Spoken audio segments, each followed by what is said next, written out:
franceinter.fr. Demain matin, nous avons notre première séance de psychanalyse. Mais ça va pas la tête. Il faut vaincre tes terreurs. Ça demande de psychologie, doigté, souplesse. Réfléchis ta pensée. Je pense que t'es un ouf, toi. Ah, je suis Zinzin. Je suis Zinzin.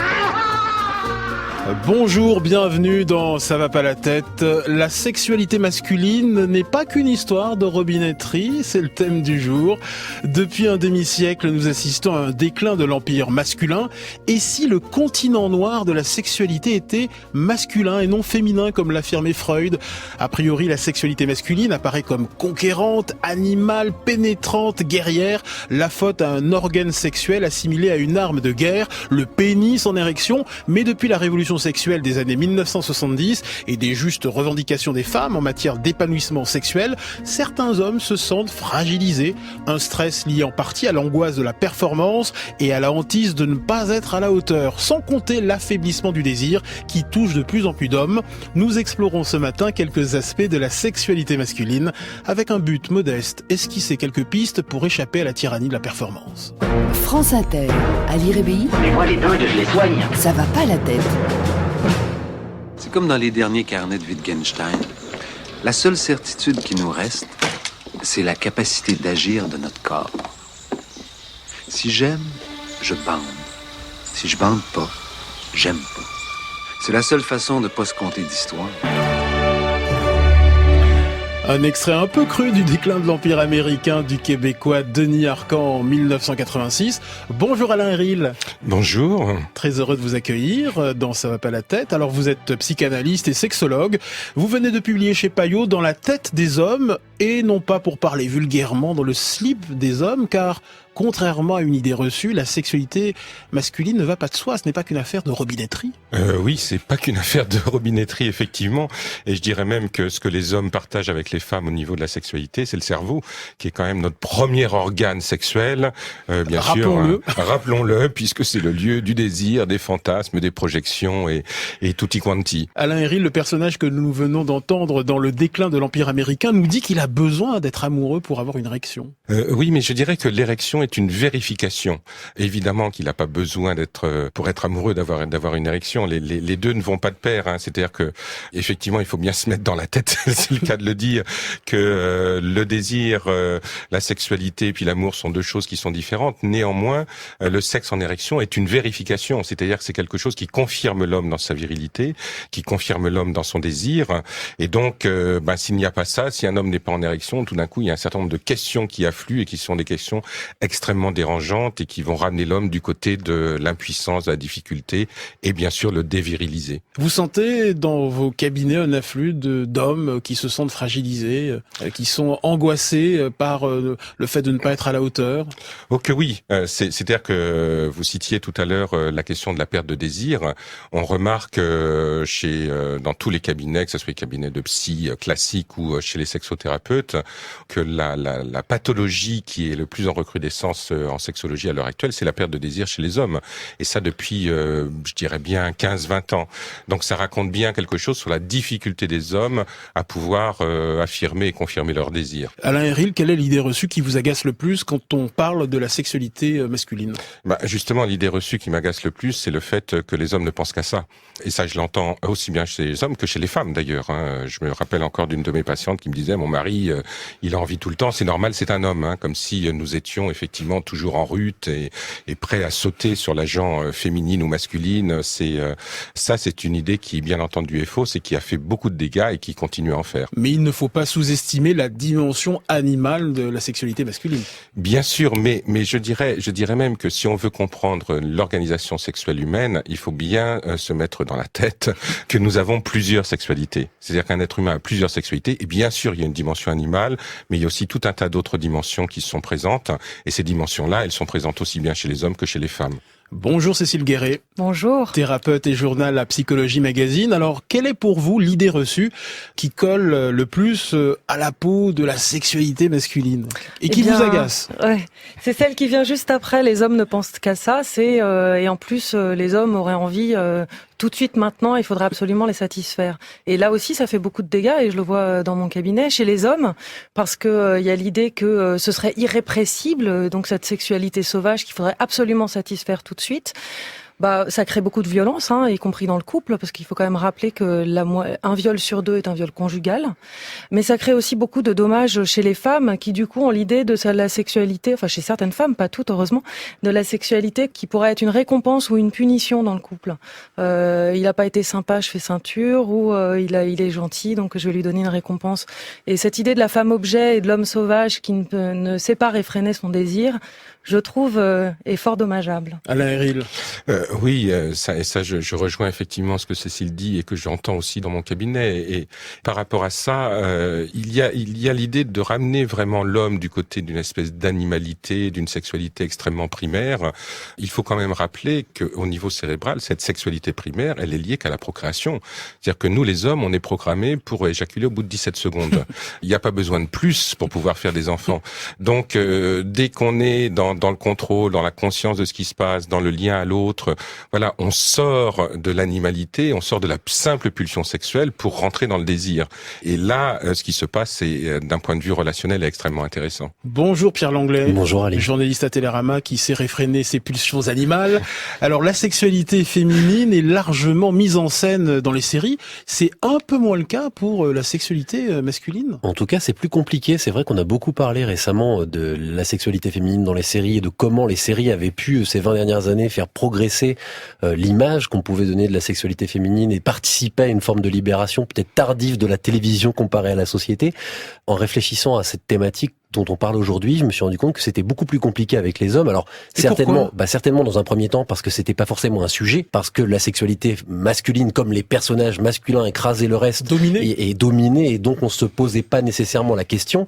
Mais on a vu plein de séries ces dernières années en parler plus ou moins directement et commencer à mettre en scène. Et tout le corpus que j'ai pu dégager, je me suis dit mais aucun de ces personnages-là n'est heureux en sexualité et vit ça ou comme une souffrance, ou au contraire est montré comme un personnage qui ne va pas bien parce qu'il n'arrive pas à contrôler sa sexualité, ou au contraire, il y a quelque chose d'une difficulté, comme on discutait tout à l'heure, de vivre pleinement sa sexualité, de ne pas se sentir dominé par les femmes. En l'occurrence, ça peut arriver aussi dans les séries où les personnages masculins sont en souffrance parce que dans cette incapacité à correspondre à cette image du womanizer, comme on dirait en anglais. Ça veut dire quoi? De l'homme à femme, quoi. Comme on en voit beaucoup dans les séries. Et ça part dans tous les sens, mais c'est vrai que là où on peut dire il y a eu Sex and the City pour les femmes, et même si c'est beaucoup plus compliqué, et pour les hommes, il n'y a pas vraiment eu. Il y a des séries qui en parlent, il y a des séries de mecs, mais peut-être qu'aujourd'hui, on n'a pas encore trouvé le moment de se poser, d'utiliser les bons mots et de discuter intelligemment de sexualité masculine, et on reste dans des caricatures. Et vous reviendrez sur quelques séries comme Nip Tuck, Californication, où justement les personnages ont des sexualités un petit peu problématiques, mais il y en a d'autres où ça se passe un peu mieux et c'est intéressant. Pour réagir, nous interpeller, n'hésitez pas à utiliser l'appli France Inter et le hashtag Ça va pas la tête. Ça va pas la tête, réalisé par Céline Hilla, préparé par Lorraine Bess et Laure Grand-Besançon, avec l'aide de Laetitia Farine et de Théo Denman. Ça va pas la tête? Claude, je bande pas. Bah quoi, moi non plus. Ali Rébéi, ça va pas la tête? Je vois pas pourquoi on banderait. En quel honneur. Sur France Inter. La sexualité masculine n'est pas qu'une histoire de robinetterie, c'est le thème du jour. En compagnie du psychanalyste et sexologue Alain Héril, de la journaliste et thérapeute Cécile Guéret, et avec l'éclairage culturel du journaliste de Télérama Pierre Langlais. Parlons des hommes et comparons-les avec le gorille et ses 300 kilos de muscles. Le sexe masculin, c'est un peu comme une arme. Je vais tous vous buter. Plus on a d'ennemis, plus on a une grosse artillerie. Mais si on a peu de rivaux, un petit calibre suffit. Du bist fett comme un rat, Hans. 3 centimètres en pleine forme, le machin, vous vous rendez compte? Sur une grosse bête comme ça. Hein? Bien bien plus court que celui de l'homme. Les scientifiques se sont donc demandé pourquoi l'homme était le primate le mieux doté. Certains chercheurs ont émis l'hypothèse que les femmes étaient prédisposées à préférer les grands sexes. Allez, à vous maintenant. Mais non, je vous assure, c'est pas la taille qui compte. D'autres se sont dit que la taille du sexe de l'homme serait devenue un signal ostentatoire dirigé vers leurs rivaux, un peu comme les pans avec leur queue. Dernière hypothèse. Tournez à droite. Comme la bipédie a modifié le bassin des femmes, pour s'accoupler, l'homme aurait eu besoin d'un plus long pénis. Vous êtes arrivé. Tu mourras moins bête, adapté des BD de Marion Montaigne et adapté à la télé sur Arte.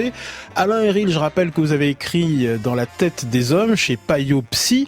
Alors dans l'inconscient collectif, la sexualité de l'homme apparaît comme conquérante, guerrière, pénétrante, contrairement à la femme cantonnée à une place de soumission au désir masculin. Effectivement, là encore, on est dans les idées reçues, mais il faut bien voir que les idées reçues, elles fonctionnent, et puis qu'elles vont formater aussi notre inconscient et nos comportements. Ça met aussi la femme dans l'hétérosexualité du côté de la proie. Donc ça fait de l'homme, ça donne de l'homme dans sa sexualité une dimension qui est essentiellement une dimension de rapteur, de prédateur également. Et c'est vraiment aussi en lien avec le fonctionnement guerrier. Les guerriers, quand ils gagnaient une bataille, ils avaient le droit de pouvoir violer, posséder les femmes de l'ennemi. Donc il y a ça aussi qui est en jeu. Cécile Guéret. Oui, et en même temps, ce qu'on entend dans le discours des hommes, souvent, en tout cas dans nos cabinets de psy, c'est aussi la crainte de son propre désir et notamment d'une certaine agressivité.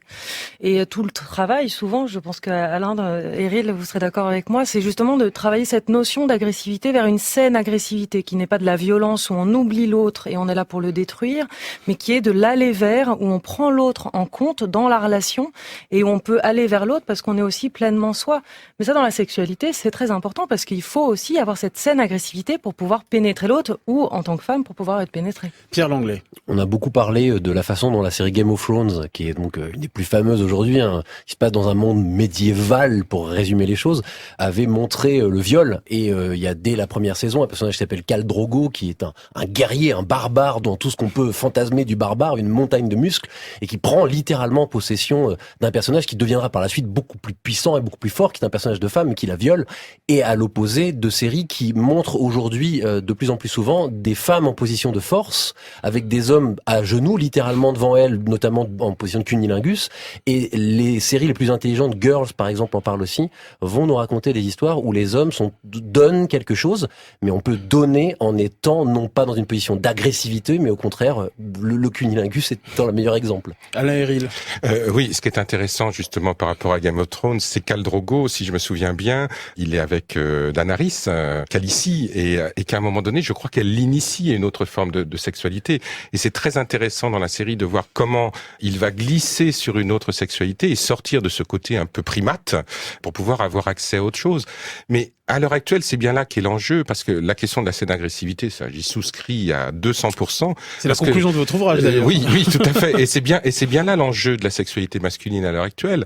Il ne s'agit pas que l'homme se féminise dans sa sexualité, ce qui est une ânerie totale, mais qu'au contraire, ils comprennent qu'il y a une masculinité et une agressivité qui est saine et qui ne fait pas perdre sa virilité. Parce que la sexualité, c'est envahir le territoire de l'autre. Alors, depuis un demi-siècle, le mouvement de libération de la femme a rendu à la femme la maîtrise de son épanouissement sexuel, une reprise en main qui a déstabilisé certains hommes, Alain Héril. Complètement. Je crois que parce que les idées qui disent que l'homme est conquérant, pénétrant et que la femme est le réceptacle du sexe masculin, elles sont complètement en train de voler en éclats.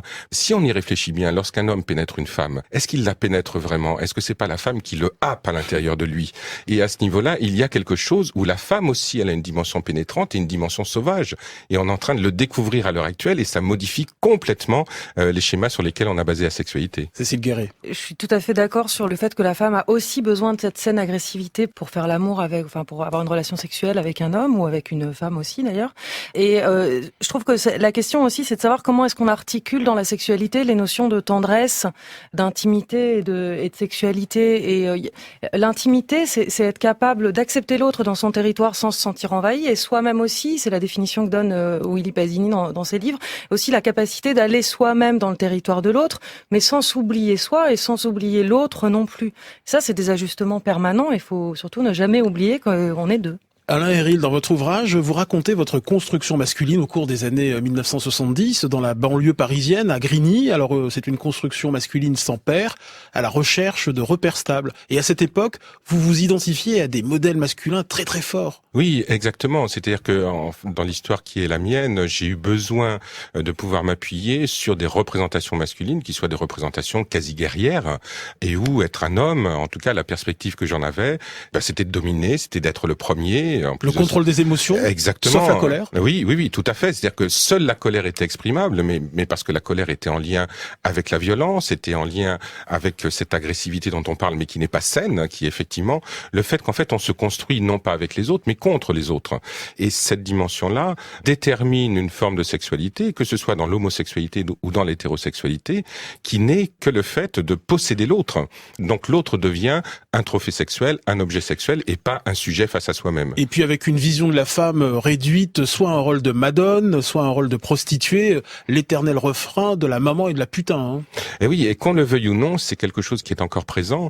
Et comme ces images-là sont en train de changer, c'est l'une des explications de la perte de désir chez les hommes, parce que tout d'un coup, dans l'inconscient collectif masculin, ces images-là, elles ne jouent plus. Donc il y a de nouvelles images qui arrivent, de nouvelles formes de revendications féminines aussi dans la sexualité, et les hommes ont l'impression que leur sexe est mis à mal aussi. Et puis il y a, je sais pas si on aura le temps d'en parler, mais il y a quand même un élément qui est très important dont il faut parler, c'est l'arrivée des sextoys.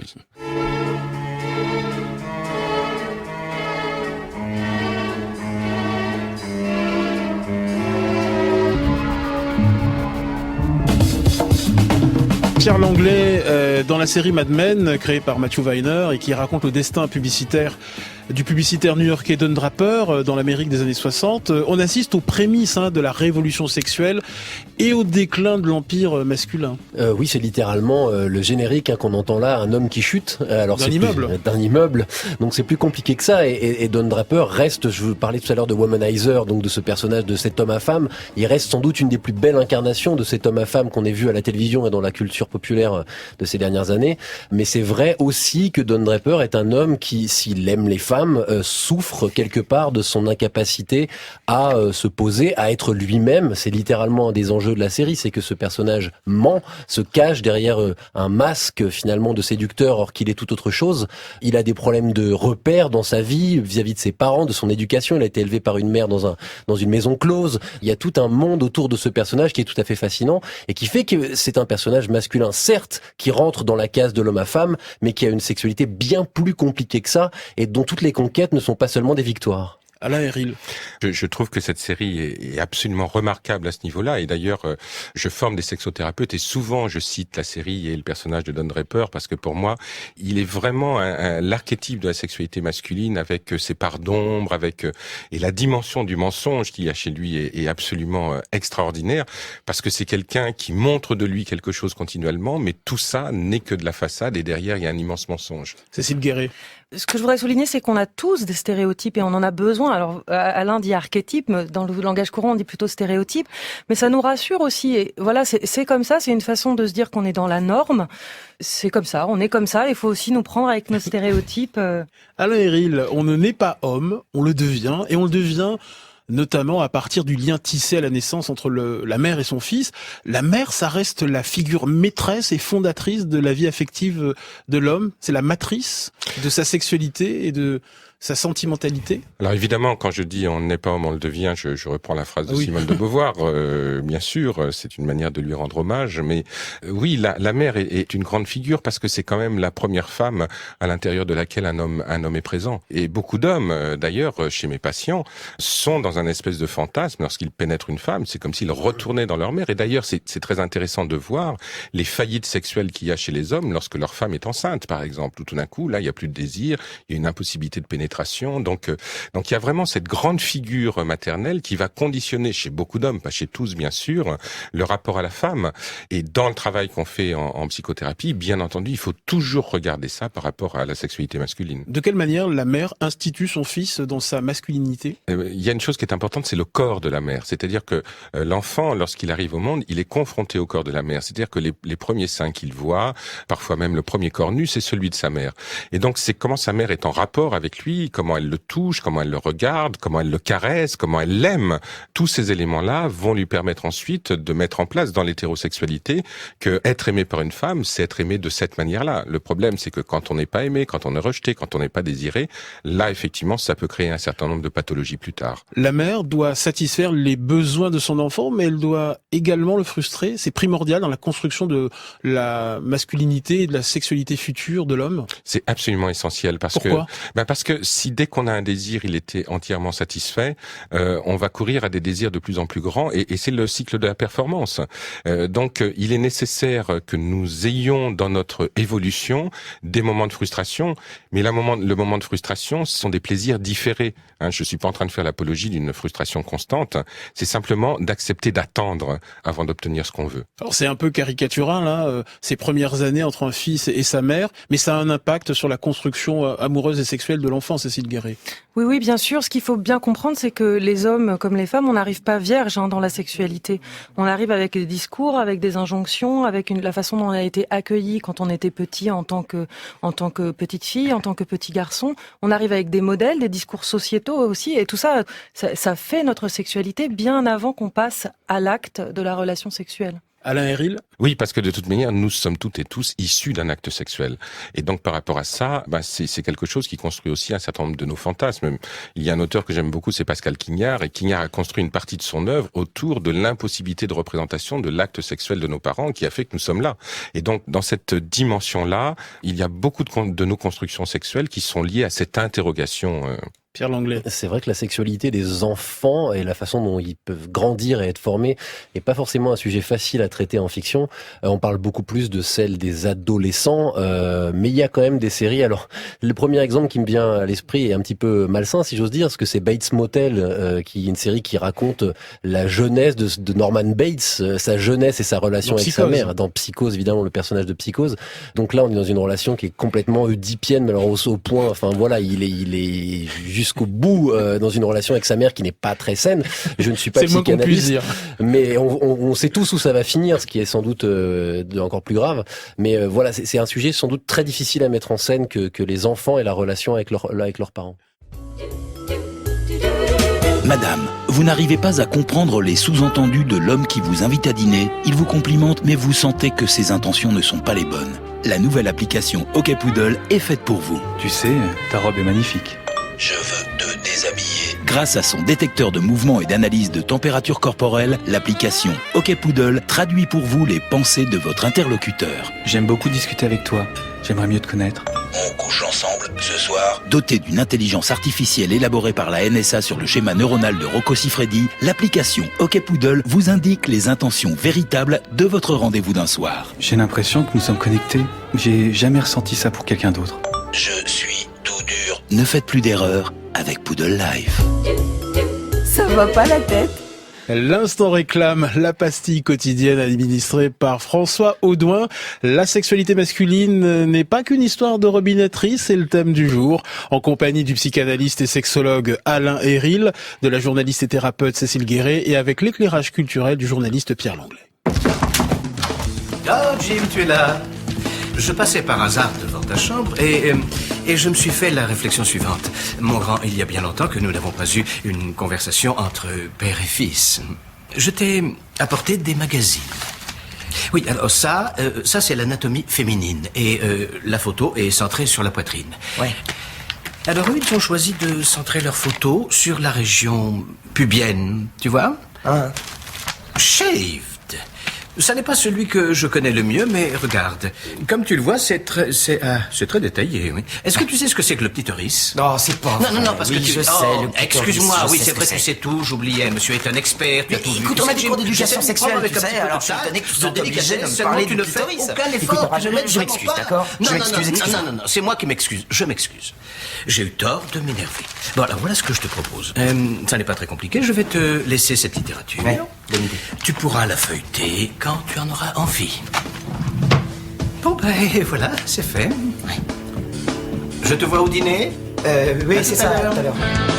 Relation père-fils dans le grand film Intello American Pie en 1999.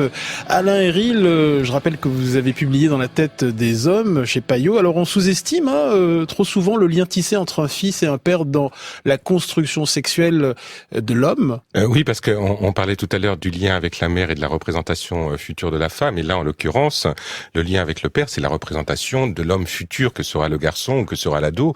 Et donc, c'est d'abord le séparateur. C'est le séparateur. C'est-à-dire tout à fait. C'est le séparateur entre la mère et le fils. Exactement. Et ça, c'est très important parce que sinon, on n'est que dans un état fusionnel et où on ne sait pas très bien qui est qui. Donc, le père, quand il sépare le fils de la mère, ça permet au fils de pouvoir se construire dans sa masculinité, soit en opposition au père, soit au contraire en étant dans un rapport relativement complice avec son père. Enfin, il y a plein de formes d'images de père qui sont différentes les unes des autres.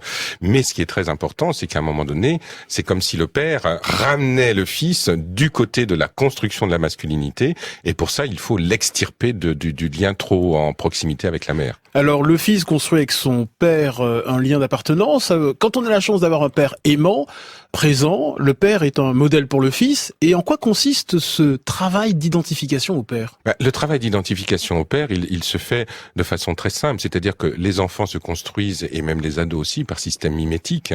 Et donc, la façon dont le père se comporte, et se comporte avec la mère, et se comporte aussi avec les autres femmes qui sont en dehors de la famille, le garçon, il va regarder ça, et puis il va, par effet mimétique, le reproduire, bien entendu. Mais c'est aussi la façon dont le père est présent dans sa masculinité également. Donc si en face de lui, il a un père qui n'est pas présent dans son masculin, pour X raisons, là il y a quelque chose qui se construit en difficulté. Ou alors le fils va chercher le modèle ailleurs, bien entendu, chez un enseignant ou chez un oncle. Mais nous avons besoin de modèles pour pouvoir nous y identifier et pouvoir se construire soi-même. Ça veut dire quoi, être présent dans son masculin? Être présent dans son masculin, ça veut dire tout simplement accepter d'être un homme sans avoir constamment à le prouver. Si je vous comprends bien, Alain Héril, pour vous, être un homme, c'est le devenir à partir de la parole du père vis-à-vis des femmes? Oui, et ça c'est très important. Et il y a aussi le fait que c'est comment aussi la mère parle des hommes à son fils. Ça aussi, ça va jouer. Mais la façon dont le père va parler des femmes à son fils va bien sûr constituer, là encore par système d'identification, le fait que le fils va se construire en tant qu'homme et va aller vers les femmes en fonction de la parole entendue et, je dirais presque mise à l'intérieur de lui comme vérité. Comment ça se passe quand on n'a pas eu de père ou que l'on vit avec un père absent? Comment on se construit? On va créer à l'intérieur de soi des images qui vont être des images idéalisées du père, mais de toute manière, ça crée un vide. Et ce vide-là, chaque homme, c'est comment dans sa construction personnelle, il va se construire à partir de cette absence, à partir de ce vide. Et bien entendu, c'est beaucoup plus difficile lorsque le père est absent que si on a un père qui est présent, même si c'est un père auquel on s'affronte, évidemment.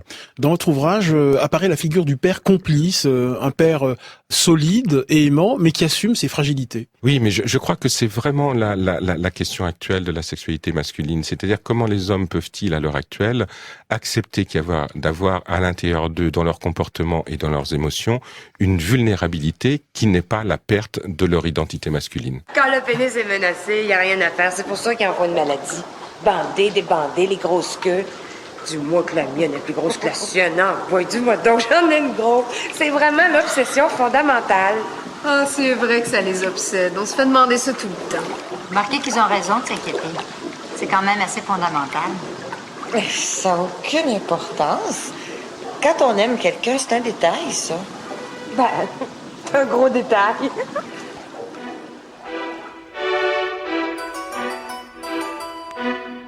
Un nouvel extrait du déclin de l'Empire américain. Alain Héril, venons-en à cet objet, à cet obscur objet du désir, le pénis. Le pénis que l'on a entre les jambes est-il différent de celui que l'on a dans la tête ? Oh que oui. Oh que oui, bien sûr, parce que la représentation que l'on a du pénis bien souvent ne correspond pas à la réalité. Et d'ailleurs, j'étais très surpris, j'ai réalisé il y a quelques années une foultitude de vidéos éducatives sur la sexualité, et celle qui a été le plus vue, c'est celle sur la taille du pénis, mais vraiment un score largement supérieur aux autres. Donc il y a vraiment une interrogation masculine, et que j'entends aussi dans mon cabinet. Une inquiétude une inquiétude permanente aussi, oui, mais qui est liée à la question de la comparaison. C'est-à-dire, est-ce que j'en ai une plus petite que mon voisin ou pas? C'est ça souvent qui est derrière. Le fameux complexe du vestiaire. Cécile Guéret. Oui, c'est lié aussi à une des angoisses existentielles, parce qu'il y a quand même dans la sexualité les angoisses existentielles de fond. Moi, je suis gestalt thérapeute et ça fait partie des choses qu'on peut regarder dans la thérapie. Et il y en a une qui est celle de l'imperfection. Et il y a vraiment cette idée-là aussi dans la taille du sexe, de comment est-ce que je vais pouvoir combler l'autre, comment est-ce que je vais pouvoir être la personne parfaite qui va entièrement le ou la combler. Pierre Langlais, une série américaine mettait en scène un anti-héros pourvu d'un organe surdimensionné, Hung. Et oui, il faut commencer par traduire le titre de la série. Et littéralement, ça veut dire bien doté par la nature, pour dire les choses poliment. C'était l'histoire de ce prof de sport qui vit à Détroit, donc symbole de la crise à l'époque aux États-Unis, et qui perdait son emploi et qui se demandait comment il pouvait continuer à payer, d'autant qu'il était divorcé, qu'il devait aussi s'occuper de ses enfants, leur donner un modèle, un exemple. Et il se rendait compte que sexuellement, il se débrouillait bien, et puis que surtout, toutes ses maîtresses ou les femmes avec qui il a pu avoir des rapports sexuels lui disaient qu'il avait plus que ce qu'il fallait. Et du coup, il devient gigolo.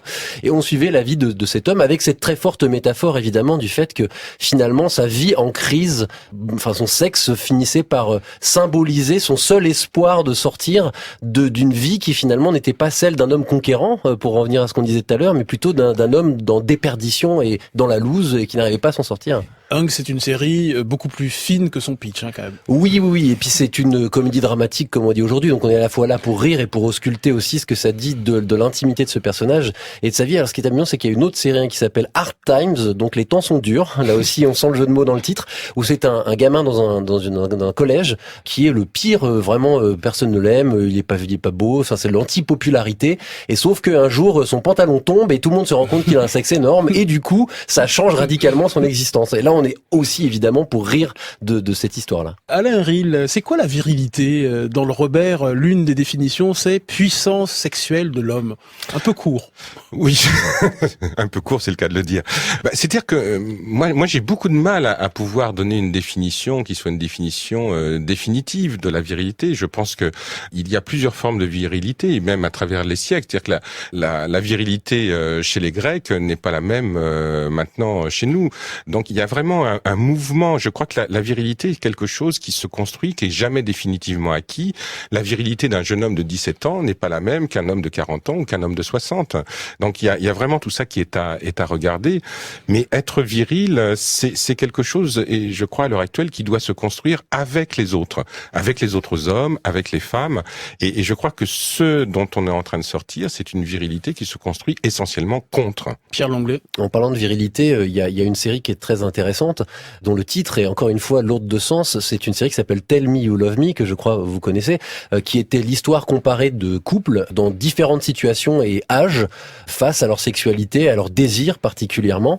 Et c'est une série qui a été vite annulée, qui était diffusée sur la très fameuse chaîne HBO aux États-Unis, la grande chaîne des Sopranos, des Six Feet Under, de toutes les grandes séries qu'on a vues ces 15 dernières années. Et elle a été rapidement extrêmement contestée, notamment par l'image qu'elle donnait de la sexualité, qui était très crue.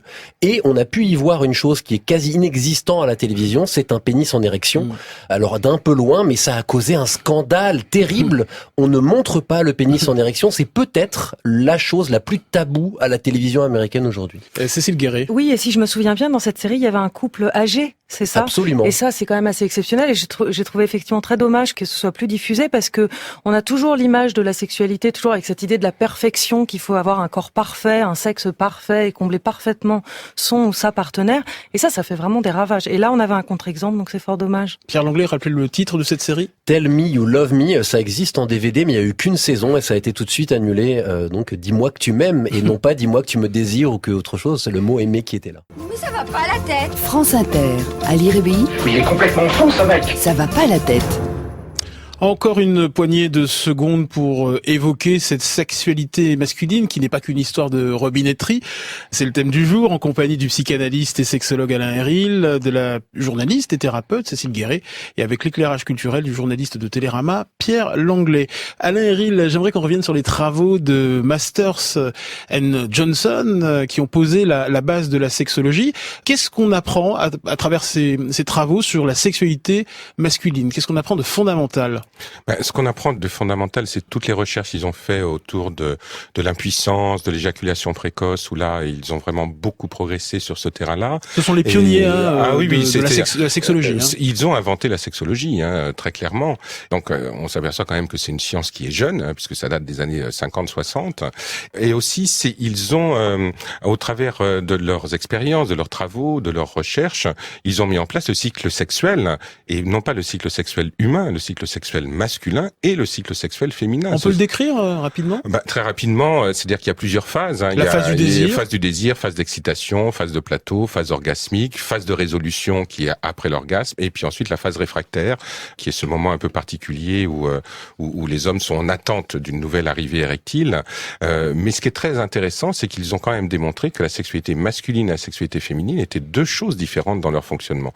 Et ça, mine de rien, c'est vraiment une révolution. Cécile Guéret. Oui, ce qui est important aussi dans le cycle de la réponse sexuelle, c'est de se rendre compte plus exactement que la difficulté sexuelle, c'est de ne pas pouvoir répondre, passer d'une étape à une autre, mais c'est aussi de ne pas pouvoir s'empêcher, de ne pas pouvoir couper le cycle lorsqu'on en a envie ou lorsque le partenaire montre son désaccord ou n'a plus envie. Et les deux sont des dysfonctionnements. Pierre Langlais, un mot sur la série Masters of Sex qui raconte les premiers pas de ces pionniers américains de la sexologie. Alors évidemment, je suis moins bien placé que mes camarades ici présents pour savoir si oui ou non c'est exactement ce qui est raconté dans la série, ce qui s'est passé dans la vraie vie. Alors évidemment, c'est un petit peu fantasmé. Ce sont des acteurs, donc les choses ont été. Et puis la série parle beaucoup de leur relation intime à eux, qui est visiblement fondamentale dans les travaux qu'ils ont pu mener. Et lui-même, Bill Masters, est montré comme quelqu'un qui a des problèmes sur plusieurs niveaux, parce qu'en plus il a une femme qu'il a du mal à désirer, et par ailleurs il désire sa collègue, et donc leur sexualité devient presque le moteur de leur recherche. Alors est-ce que ça a été vraiment comme ça, ou est-ce que la série insiste là-dessus?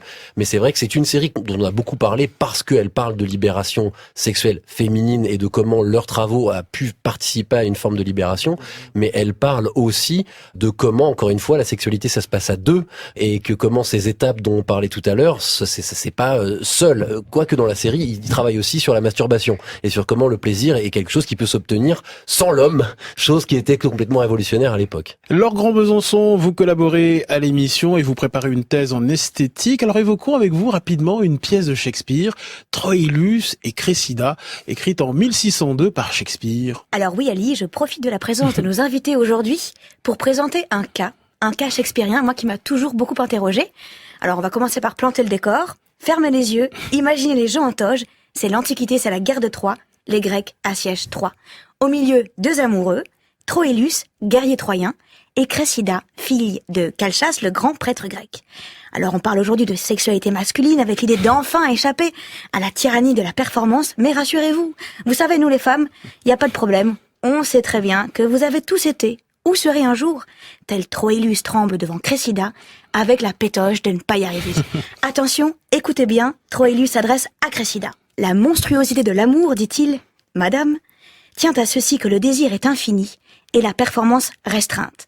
Le désir est sans borne et l'acte charnel, esclave de la limite. Alors, comment le pauvre vieux en est arrivé là? Croyez-moi, c'est toute une histoire. Donc, Troilus aime Cressida. Il l'aime, mais surtout il l'attend. Et plus il attend, plus il imagine et plus il jouit d'attendre. Eh ben oui, parce que l'attente lui donne le vertige, ses sens sont enchantés. Troilus jouit de son imagination. Enfin, la chose se concrétise et là, déception, incompréhension totale. Le lendemain de leur première nuit passée ensemble, il a quand même attendu 40 pages, Le lendemain, Troilus n'hésite pas une seule seconde. Il accepte de l'échanger pour libérer un prisonnier troyen. Et il lui demande, grand seigneur, de rester fidèle. Enfin, bon, là, Cressida s'en va, totalement dépitée. Je suis une femme, je lis la pièce, franchement, aidez-moi. Que s'est-il passé dans la tête de cet homme? Merci beaucoup, Laure Grand-Besançon. Il y a quelqu'un qui veut répondre autour de la table? Je ne sais pas si ça s'est passé dans sa tête, vraiment. Oui, bon, il y a peut-être aussi ailleurs, quoi. Oui, mais ce qui est intéressant, c'est effectivement la phrase que vous avez citée par rapport à l'immensité du désir, par rapport à la capacité corporelle. Et souvent, il y a des hommes et des femmes aussi qui sont face à cette immensité du désir, qui ont l'impression que leur corps va répondre à cette immensité-là. Et moi, je trouve que c'est très intéressant. On travaille là-dessus depuis des siècles, d'essayer de comprendre cette différence entre les deux. Alain Héril, un cliché veut que l'homme ait toujours envie. Non, justement, c'est ce que nous apprend la sexothérapie contemporaine, c'est que les hommes n'ont pas toujours envie. C'est-à-dire, ils peuvent avoir envie dans leur tête, mais je pense qu'à ce niveau-là, les femmes aussi. C'est-à-dire que le désir, il est présent chez nous continuellement. Si vous observez le nombre de pensées sexuelles que vous avez dans une journée, effectivement, on pense beaucoup plus à la sexualité qu'on ne l'a fait. Mais l'homme n'a pas toujours envie, parce que maintenant, je crois que c'est ce qui est très nouveau, c'est que l'homme a compris qu'il y avait quelqu'un en face de lui et qui avait aussi des envies et des désirs. Laure Grand-Besançon parlait de cette pétoche de ne pas y arriver. Comment calmer cette angoisse de la performance, cette peur de ne pas être à la hauteur, de lutter contre cette petite voix intérieure? Le problème, c'est que la question de la performance, la question d'être toujours prêt, elle est présente et elle est présente dans notre société consumériste. Et donc, par rapport à ça, c'est vrai que les hommes en souffrent beaucoup, mais n'oublions pas que nous sommes des êtres de relation et que quand on dit que la peur de la performance masculine, ça veut dire que l'homme, il est tout seul face à lui et il y a quelqu'un d'autre en face. Cécile Guéret. Oui, et il y a aussi que dans la sexualité, on est dans un paradoxe entre le lâcher-prise et le contrôle. Il faut contrôler, notamment les hommes, il faut qu'ils contrôlent leur désir, leur éjaculation, et en même temps, il faut lâcher prise parce que la jouissance, c'est un lâcher prise. Je crois qu'il peut y avoir en tout cas une troisième voie qui est le retour aux sensations. Et ça, on voit bien comme on est coupé de nos corps et de nos capacités à ressentir. Et en fait, on est d'une certaine façon, on est anesthésié. Et ça, c'est vraiment un chemin qui peut et relancer le désir et relancer la relation à l'autre. Laure Grand-Besançon. Alors juste un petit truc comme ça qui pourrait peut-être aider certains qui auraient peur comme ça de la taille. Une autre méditation shakespearienne qui vient cette fois de Antoine et Cléopâtre, Misérable et l'amour qui se laisserait mesurer. Merci Laure Grand-Besançon.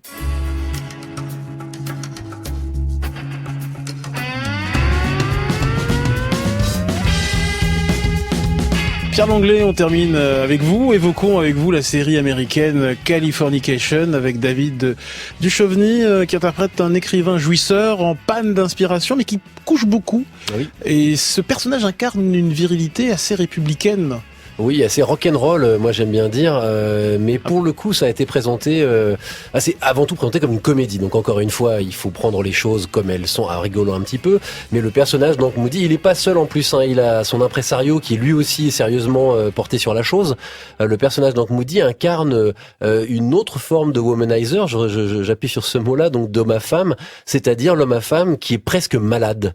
Et alors ce qui est assez fascinant, c'est que dans une mise en abîme assez étonnante, l'acteur David Duchovny lui-même s'est retrouvé dans un cycle à un moment où il a été considéré comme malade et il a dû se faire soigner de son hyper désir. Alors je me tourne plutôt vers mes camarades ici présents pour savoir si cette sex addiction qui est presque quelque chose dont on parle beaucoup aujourd'hui, peut-être qui n'était pas cité avant. On a beaucoup parlé de nymphomanie, mais maintenant on parle de sex addiction. Le personnage de Californication justement est un type qui ne contrôle pas sa sexualité.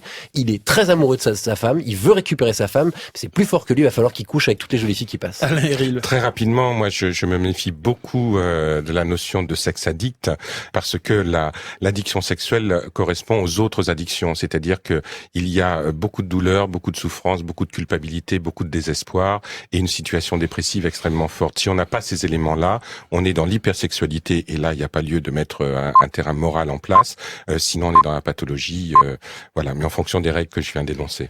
Pour terminer, Alain Héril, à la fin de votre ouvrage, Dans la tête des hommes, vous conseillez aux hommes de devenir des guerriers pacifiques. Ça veut dire quoi ? Ça veut dire tout simplement qu'il ne s'agit pas de refuser cette dimension conquérante de l'homme, parce que je crois que la conquête est quelque chose qui nous met en mouvement, mais en même temps, ce qu'on va conquérir, c'est pas le fait de posséder le territoire de l'autre, c'est de le partager avec lui. Et cette dimension-là, qui est bien sûr très paradoxale, il me semble que c'est l'un des grands enjeux de la sexualité masculine de demain. Cécile Guéret, pour terminer. Oui, rapidement, je voudrais conseiller un un livre qui est très bien fait, qui s'appelle Sexualité, amour et Gestalt de Brigitte Martel chez Interédition, qui est très simple et très complet et qui montre bien que la sexualité, c'est une histoire de contact. Merci Alain Héril. Dans la tête des hommes est publié chez Payot. Merci Cécile Guéret de Psychologie Magazine. Merci Pierre Langlais de Télérama. À la technique ce matin, il y avait Mehdi Fata. La programmation de l'émission était signée Muriel Pérez. À suivre, Mélanie Bauer. Back to back, juste après